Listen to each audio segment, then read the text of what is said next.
আমার সকালের টিফিনটা যদি আমার বাবা দেখতো না যে আমি এইসব খাই, তাহলে যে কি হইতো তোমরা আমি কইয়া বুঝাতে পারতাম না। কারণ কি, আমি যে হসপিটালে যাই বা ডাক্তার দেখাইতে যাই, আমার খানা খাদ্যর লাগে আমি কিছু শাস্তি আমি পাই। আমার যখন যেটা ভালো লাগে আমি সেটাই খাই। তো এখানে আমি ভাবছি একটা get ready with me shoot করুম, কিন্তু আমার হয়েছে না। মানে আলিশা হলে যা হয়, তো আমি কই যাইতেছি এইটাই ভাবতেছো। তো আমি যাইতেছি একটা কাজে। ওই কাজটা সারার পর আমার বান্ধবী কইছে যে তাই তাই শ্বশুর বাড়িতে যাবো একটা দরকারে। তো তাই জানি কি হয়েছে, তো তার লেগে যাইবো।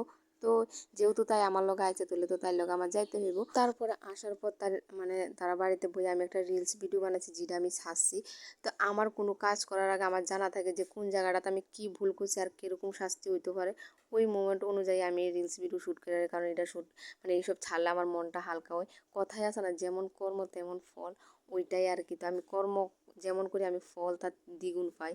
তো তারপরে দেখো তার শ্বশুরবাড়িতে মিষ্টি টিষ্টি লিয়ে গেছে, যাওয়ার পর খায়াটা এসে আমরা আয়া পড়ছি ঠাকুর মন্দিরে। তো এই ঠাকুরের মন্দিরটা আসার আমার কবে থেকে যে ইচ্ছা ছিল, আর কতটুক পরিমাণ ইচ্ছা ছিল তোমরা আমি কইতে পারতাম না গো, কইয়া বুঝাইতে পারতাম না। আমি এমন কোনো মানুষ বাদ নাই যে আমার এদিকে লইয়া আওয়ার লাগে আমি কইছি না। আমি তো যেহেতু আমি একলা আইতে পারতাম না, আমার একটা ভাইয়ের আমার পাও ধর তার পাও ধরানোর আমি বাকি রাখছি যে আমার যাতে এই জায়গাটা নিয়ে আয়ে, কিন্তু তেও নিয়ে আইসে না। কারণ তারও অনেক সমস্যা আমার দেখাইছে।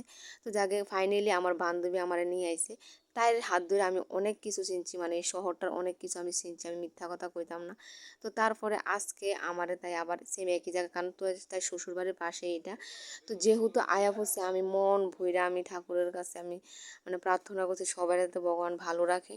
তারপরে আবার আমি যেহেতু আইছি, তো দেখো ইনা তাইনে হয়েছে আমার বান্ধবীর ননাস, অনেকই ভালো দিদিটা আমার খুব পার্সোনালি খুব ভালো লাগছে আমার তাইনের।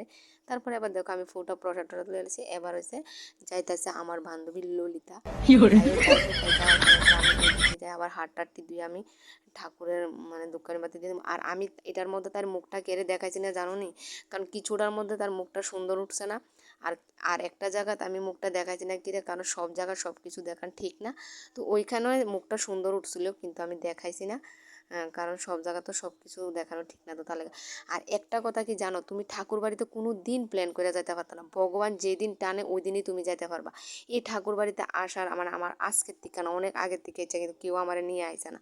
ফাইনালি তো আমি আছি। কিন্তু এমন একটা ঠাকুর বাড়ি আসলো জানো, ছোটোবেলার থেকে আমার যাওয়ার ইচ্ছা, কিন্তু কোনো দিন আমি যাইতে পারছি না বা কেউ আমার নিছে না ওই জায়গায়। কিন্তু ওই দিনকা জানো আমি গেছি, তাও আমি না স্নান করে না আসলাম, না আমার পোশাক আশাক ভালো আসলো, তাও আমি যাইতে পারছি। তার মানে কি, ভগবান চাইছে দেখে কিন্তু আমি যাইতে পারতাছি। মন থেকে চাইলে আসে না, যে কোনো জিনিস সম্ভব। তারপরে দেখো এখানে আমি মুখটা ডেকে রাখছি, আর এখানে তাই ঝাড়াইতে হয়েছে। আর তাই শাশুড়ি মা ফার এটা কীটা জানি, তার কানের থেকে হলুদ বার হয়ে আছে, কেড়ে বার হয়ে আছে আমি জানি না। মনে হয় হলুদ বেশি কানা কিতা আমি জানি না। তো আজকে এটুকুই।